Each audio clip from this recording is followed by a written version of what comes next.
आज आम नवम श्रेणीर भूगोल बहिर प्रथम अध्याय भारतर आकार और अवस्थितिर क्वेश्चन आंसर करवा। तेरे एक नंबर क्वेश्चन हूँ निम्न आमको किसी ऑप्शन दीजिए से भर आमको ठीक उत्तर बाछबार अच्छे। एक नंबर फास्ट फिट क्वेश्चन हूँ कर्कट क्रांति निम्नोक्त मध्यरु केउं राज्य उपर दी जाए नाही। एइडा हूँ आमर कर्कट क्रांति। तेबे कर्कट क्रांति आम भारतर केउं केउं राज्य दी जाइछि? गुजरात, राजस्थान, मध्य प्रदेश, छत्तीसगढ़, झारखंड, पश्चिम बंग, त्रिपुरा एवं मिजोराम। तेबे ऑप्शन आमको देछि छत्तीसगढ़, आसाम, राजस्थान, पश्चिम बंग। तेबे जो कर्कट क्रांति आम देखिले जे छत्तीसगढ़, राजस्थान और पश्चिम बंग दी जाइछि किंतु आसाम दी जाई नाही। तेबे यार आंसर हम आसाम। कर्कट क्रांति आसाम राज्य उपर दी जाई नाही। 2 बिट क्वेश्चन होछि भारतर पश्चिमतम द्राघिमा रेखा केउंठी? जदि आम मानचित्र देखिबा एठी देख भारतर ए साइडटा होछि पूर्व दिग, एइडा होछि तार पश्चिम दिग, एइडा उत्तर एवं एइडा दक्षिण। तेबे क्वेश्चन पचारछि से पश्चिमतम द्राघिमा रेखा कोडा? तेबे पश्चिम रे देखुथिबो एइडा होछि तार द्राघिमा रेखा। तेबे पश्चिम साइड जो एंडिंग पॉइंट तार द्राघिमा रेखार होछि केते 68 डिग्री 7 मिनिट पूर्व। तेबे 2 बिटर आंसर हबो 68 डिग्री 7 मिनिट पूर्व द्राघिमा रेखा होछि भारतर पश्चिमतम द्राघिमा रेखा। 3 बिट क्वेश्चन होछि उत्तराखंड, उत्तर प्रदेश, बिहार, पश्चिम बंग एवं सिक्किम राज्य गुड़िकर सीमारेखा केउं देश सहित लागि अछि? तेबे आमे टिके जदि मानचित्र टिके लक्ष्य करिबा से कोन दिछि उत्तराखंड। तेबे ये होछि हमर उत्तराखंड। तापरे कोन दिछि उत्तर प्रदेश, ये उत्तर प्रदेश, बिहार एडा बिहार, पश्चिम बंग तापरे सिक्किम ये सब राज्य देख को देशटा को लागि अछि? एडा नेपाल को लागि अछि। तेबे 3 नंबर क्वेश्चन रो आंसर हबो ग नंबर जो ऑप्शन अछि हमर नेपाल सेडा हबो तार आंसर। तापरे 4 नंबर बिट दला आसंता ग्रीष्म काल रे तुमे जदि काभारती जिबा को चाहो तेबे निम्नोक्त मध्यरु केउं केंद्रशासित अंचल को जिवो? जदि आमे मैप रे एडा को देखिबा तेबे काभारतीटी केउं केंद्रशासित अंचल रे आछी? काभारती लाक्षाद्वीप केंद्रशासित अंचल रे अछि। तेणु जदि आमको आसंता ग्रीष्म अवकाश जदि काभारती जिबार अछि तेबे आमको कोडी जिबा पड़िबो? लाक्षाद्वीप को जिबा को पड़िबो। 5 बिट क्वेश्चन होछि मोर जणे विदेशी सांग जहार देश आम देश सीमा को स्पर्श करू नाही निम्नोक्त मध्यरु केउं देशटी बाछ? जदि आमे मैप देखिबा तेबे देखिबा भूटान भारतर सीमा को लागि अछि, बांग्लादेश मध्य भारतर सीमा को लागि अछि, नेपाल मध्य भारत पाखरे ही अछि किंतु ताजिकिस्तान रो सीमा भारतर सीमा को स्पर्श करू नाही। 2 नंबर क्वेश्चन होछि प्रश्न गुड़िकर उत्तर संक्षेप रे लेख। फास्ट बिट क्वेश्चन होछि अरब सागर रे थिबा केंद्रशासित अंचलर नाम कोन? तेबे जदि आमे मैप रे देखिबा एडा होछि हमर अरब सागर।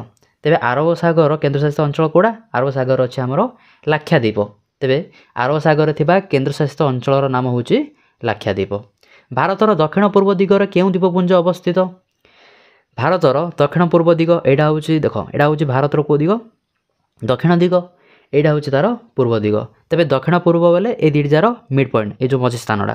तेबे दक्षिण पूर्व दिगरे को द्वीपपुंजटी अछि? दक्षिण पूर्व दिगरे हमर अंडमान और निकोबर द्वीपपुंज अछि। सेपरे 3 बिट क्वेश्चन होछि दक्षिण दिगरे थिबा केउं दुईटी द्वीपराष्ट्र हमर पड़ोसी देश अटंदी? जदि आमे भारतर दक्षिण साइड देखिबा एडा होछि भारतर दक्षिण साइड ता तळ साइडटा। तेबे एठी देख एठी अछि श्रीलंका आउडी तळु जिवो एठी अछि हमर कोन मालदीप।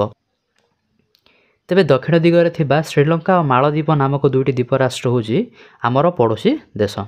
सेपरि 4 बिट क्वेश्चन होछि क्षेत्रफल दृष्टिरु भारत ठारू बड़ देश गुड़िकर नाम कोन कोन? जदि आमे क्षेत्रफल दृष्टिरु देखिबा ताले बड़ रहइबो रूसिया, ताडू सान कनाडा, ताडू सान युक्तराष्ट्र अमेरिका, तापरे चीन, तापरे ब्राजिल, ऑस्ट्रेलिया, तापरे जेकी आसीबो भारत। 5 बिट क्वेश्चन होछि भारतर पूर्व उपकूलरू केउं देश गुड़िक सहित पूर्व काल रे समुद्र पथरे संपर्क थिला? पूर्व उपकूलरू पूर्व एशिया देश गुड़िक सहित से पूर्व काल रे कोन वाणिज्य कारोबार बा समुद्र पथरे संपर्क सब थिला। 3 नंबर क्वेश्चन होछि भारत रे पूर्व और पश्चिम भाग रे सूर्योदय और सूर्यास्त मध्य रे यथाक्रमे 2 घंटा व्यवधान थाए मात्र घंटा रे समान थाए यह किपरि संभव हुए? भारत 68 डिग्री 7 मिनिट पूर्व द्राघिमा ठारू 97 डिग्री 25 मिनिट पूर्व द्राघिमा रेखा पर्यंत विस्तृत। तेबे एइडा होछि भारतर पूर्व सीमार थिबा द्राघिमा रेखा एवं एइडा होछि भारतर ପଶ୍ଚିମ ସାଇଡ଼୍ରେ ଥିବା ଦ୍ରାଘିମା ରେଖା। ଭାରତର ପୂର୍ବ ପଶ୍ଚିମ ବିସ୍ତୃତି ପ୍ରାୟ 30 ଡିଗ୍ରୀ। ପୂର୍ବ ଭାଗରୁ ପଶ୍ଚିମ ଭାଗ ମଧ୍ୟରେ ଦ୍ରାଘିମା ଭିତରେ ବିସ୍ତୃତି କେତେ ଏହାର 30 ଡିଗ୍ରୀ। 1 ଡିଗ୍ରୀ ବ୍ୟବଧାନ ପାଇଁ ସମୟରେ 4 ମିନିଟ୍ର ପାର୍ଥକ୍ୟ ରହିଥାଏ। ତେଣୁ ପୂର୍ବ ଓ ପଶ୍ଚିମ ଭାଗରେ ସୂର୍ଯ୍ୟୋଦୟ ଓ ସୂର୍ଯ୍ୟାସ୍ତ ମଧ୍ୟରେ 2 ଘଣ୍ଟା ବ୍ୟବଧାନ ରହିଥାଏ। ତେବେ 1 ଡିଗ୍ରୀ ବ୍ୟବଧାନ ପାଇଁ 4 ମିନିଟ୍ ସମୟର ପାର୍ଥକ୍ୟ ଥାଉଛି। ତ ଟୋଟାଲ୍ କେତେ 30 ଡିଗ୍ରୀ। ତେବେ 30 ଡିଗ୍ରୀ ହିସାବରେ ଯଦି ଆମେ ଦେଖିବା ବେଲେ ଟୋଟାଲ୍ କେତେ ହେଉଛି 2 ଘଣ୍ଟାର ବ୍ୟବଧାନ ରହୁଛି। ତେବେ ସୂର୍ଯ୍ୟୋଦୟ ସୂର୍ଯ୍ୟାସ୍ତ ମଧ୍ୟରେ ଦେଖିବା ବେଲେ 2 ଘଣ୍ଟାର ବ୍ୟବଧାନ ଥାଉଛି। ଦେଶର ବିଭିନ୍ନ ସ୍ଥାନରେ ସମୟର ଭିନ୍ନତାକୁ ଦୂର କରିବା ପାଇଁ ମିର୍ଜାପୁର ଉପରେ ଦେଇ ଯାଇଥିବା ଦ୍ରାଘିମା ରେଖାକୁ ଭାରତର ପ୍ରମାଣ ମଧ୍ୟଦିନ ରେଖା ଭାବେ ଗ୍ରହଣ କରାଯାଇଛି। ତେବେ ଯେହେତୁ ପୂର୍ବ ଭାଗ ଆଉ ପଶ୍ଚିମ ଭାଗ ଯଦି ଦେଖିବା ସମୟର 2 ଘଣ୍ଟା ବ୍ୟବଧାନ ଅଛି, ତେବେ ଭାରତର ଭିନ୍ନ ଭିନ୍ନ ସ୍ଥାନ ଗୁଡ଼ିକର ସମୟର ମଧ୍ୟ ଭିନ୍ନତା ଦେଖିବାକୁ ମିଳିବ। ତେଣୁ ଦେଶରେ ଯେଉଁ ବିଭିନ୍ନ ସ୍ଥାନରେ ଯେଉଁ ସମୟର ଭିନ୍ନତା ଅଛି ତାକୁ ଦୂର କରିବା ପାଇଁ କ'ଣ କରାଗଲା ନା ମିର୍ଜାପୁର ଉପରେ ଦେଇ ଯାଇଥିବା କାଳ୍ପନିକ ଦ୍ରାଘିମା ରେଖାକୁ ଭାରତର ପ୍ରମାଣ ମଧ୍ୟଦିନ ରେଖା ଭାବେ ଗ୍ରହଣ କରାଯାଇଛି। ତେଣୁ 2 ଘଣ୍ଟା ବ୍ୟବଧାନ ଥିଲେ ମଧ୍ୟ ଘଣ୍ଟାରେ ସମାନ ସମୟ ହୋଇଥାଏ। 4 ନମ୍ବର ଆମକୁ ମାନଚିତ୍ର କାର୍ଯ୍ୟ ଦେଲା। ମାନଚିତ୍ର ଦେଖିକି ଆମକୁ କେତେଟା ସ୍ଥାନ ସେ ଦେଇଛି ସେଗୁଡ଼ିକୁ ଆମକୁ ଚିହ୍ନଟ କରିବାର ଅଛି ଯେ କେଉଁଟା ଅଛି। ଯେମିତି ଫାର୍ଷ୍ଟ ବିଟ୍ ଆମକୁ ଦେଲା ଆରବ ସାଗରରେ ଓ ବଙ୍ଗୋପସାଗରରେ ଅବସ୍ଥିତ ଭାରତୀୟ ଦ୍ୱୀପପୁଞ୍ଜ ଗୁଡ଼ିକୁ ଚିହ୍ନଟ କର। ଆରବ ସାଗରରେ ଆମର ଲାକ୍ଷାଦ୍ୱୀପ ଦ୍ୱୀପପୁଞ୍ଜ ଅଛି ଏବଂ ବଙ୍ଗୋପସାଗରରେ ଆଣ୍ଡାମାନ ଓ ନିକୋବର ଦ୍ୱୀପପୁଞ୍ଜ ଅଛି। 2 ବିଟ୍ କ୍ୱେଶ୍ଚିନ୍ ଅଛି ଭାରତର ଉପମହାଦେଶରେ ଥିବା ଦେଶ ସମୂହ ଗୁଡ଼ିକୁ ଲେଖ। ତେବେ ଉପମହାଦେଶ ରହିଲେ ଭାରତକୁ ଲାଗିଥିବା ଦେଶ ଗୁଡ଼ିକ।